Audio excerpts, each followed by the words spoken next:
L'eau est un enjeu majeur pour nous et on se doit aujourd'hui d'améliorer les capacités de stockage de l'eau, barrages, digues, etc. et optimiser la récupération des eaux de pluie.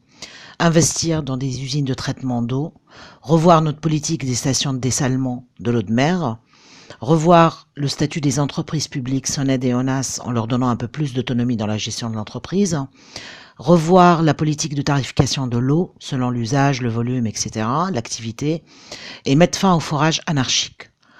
Il est aussi important pour nous d'envisager une fiscalité environnementale qui soit cohérente et de mettre en place une taxe eau. Concernant le secteur agricole, il y a urgence à mettre en place une cartographie régionale avec une liste de cultures autorisées. Privilégier des exportations uniquement dans les cultures peu consommatrices d'eau et envisager une taxe eau pour les autres. Il s'agit aussi d'encourager les cultures hors sol et renforcer l'utilisation des eaux usées pour certaines cultures, mais également mettre en place un plan pesticide pour stopper les contaminations des sols et des nappes phréatiques.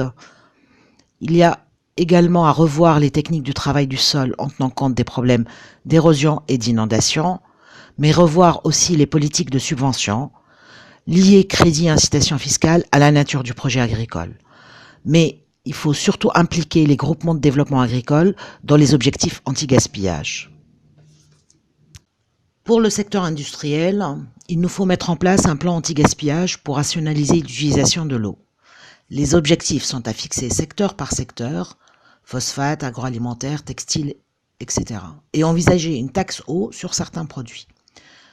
Implanter également des zones industrielles éco-responsables, économie circulaire, et encourager fiscalement les entreprises qui font ce choix. Le secteur touristique est également concerné, il consomme beaucoup d'eau. On peut agir sur la consommation du client en l'impliquant et en l'informant sur la rareté de la ressource en Tunisie, sur les équipements et l'entretien, sur le système de gestion d'eau des piscines et leur entretien, sur la végétalisation des parcs et jardins, et on peut dégager des économies de cette manière.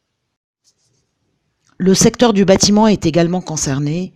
On pourrait prendre quelques mesures qui concernent des récupérateurs d'eau à installer pour des logements individuels mais également collectifs, la taxation des piscines et des puits particuliers, mais également n'autoriser que des piscines dans des logements collectifs. Les municipalités doivent être impliquées dans ce plan anti-gaspillage. Chaque municipalité doit avoir des objectifs à atteindre, avec des sanctions budgétaires bien évidemment. Un plan de végétalisation des villes pour faire face au réchauffement climatique et aux inondations s'impose, et un label ville verte est à encourager.